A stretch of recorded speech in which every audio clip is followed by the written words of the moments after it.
If you're surprised that Trump was just found guilty on all 34 counts in his ridiculous New York City neo-Soviet political show trial, then with all due respect, I feel like you maybe haven't been paying close enough attention. I feel, moreover, like you might have a slightly imperfect understanding of how show trials work and why they are called show trials. They're called show trials because there is absolutely no doubt whatsoever about, one, what the desired outcome is, and two, that the actual outcome will match the desired one. If there's any doubt about either one of those things, then you're sort of missing the point of throwing the show trial in the first place. This trial was an exercise in honest, dispassionate jurisprudence in the same sense that WrestleMania is a legitimate sporting competition. It has all the appearances of the real thing. It has all the bells and whistles and accoutrements of the real thing. The people putting on the show would sure as hell prefer it if you, the viewer, genuinely believed it was the real thing.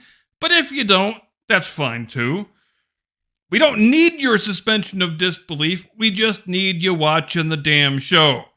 It was Lavrenti Beria, founder of the NKVD, later executed by his own terror organization, much like our good friend Robespierre before him, who famously said, quote, "Show me the man and I will show you the crime." And that's all this was. Everybody knows that, especially the fake news performance artists on your television.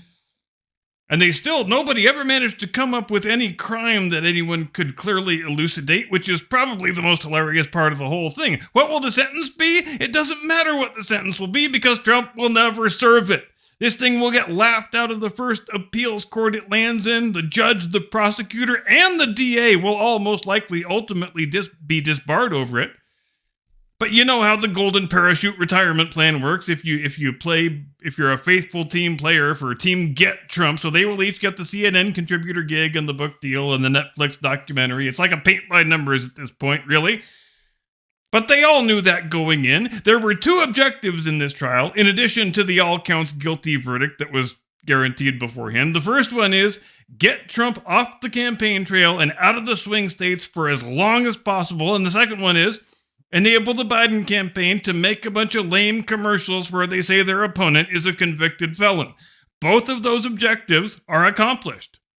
None of these people ever believed a guilty verdict would withstand an appeal, and none of them ever believed Trump would spend one moment wearing an orange jumpsuit. Now, the fact that the objectives are accomplished is one thing. They are, and that is inarguable. The show trial did exactly what the show trial was supposed to do, but the question of whether any of this is actually going to help Joe Biden politically, that is still very much an open one. And it would appear by all available indications that despite an all-hands-on-deck yeoman's effort by every crooked Democrat activist in the rotten New York judicial system, it really might not.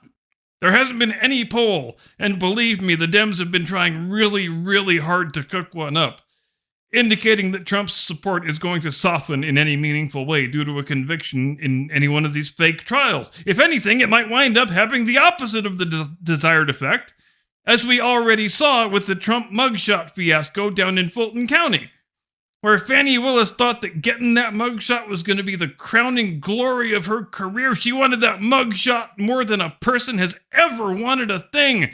Then she got the mugshot. And what happened? Oh, within a matter of hours, black guys in Atlanta were walking around in Trump mugshot t-shirts, telling any reporter who would listen that they identify with a man who's being railroaded by a crooked, corrupt justice system. So, well done, Fanny.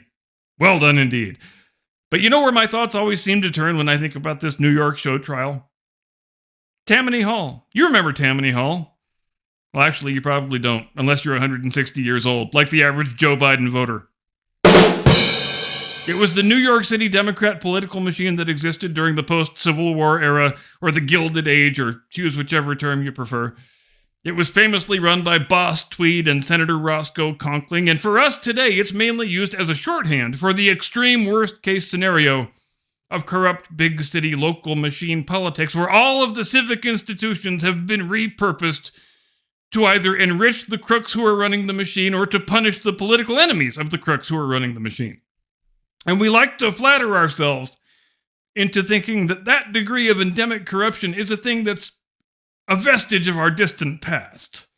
A thing that we've long since outgrown. A cautionary tale we use to illustrate the dangers of unchecked political corruption. But is it any of those things? Or, rather, is it a perfectly fair and fitting shorthand for the condition of New York City's local government right now, today, in the year 2024? And who knows, maybe things are so bad with the state of justice in present-day New York that Senator Conkling and Boss Tweed would resent the comparison and sue me for defamation.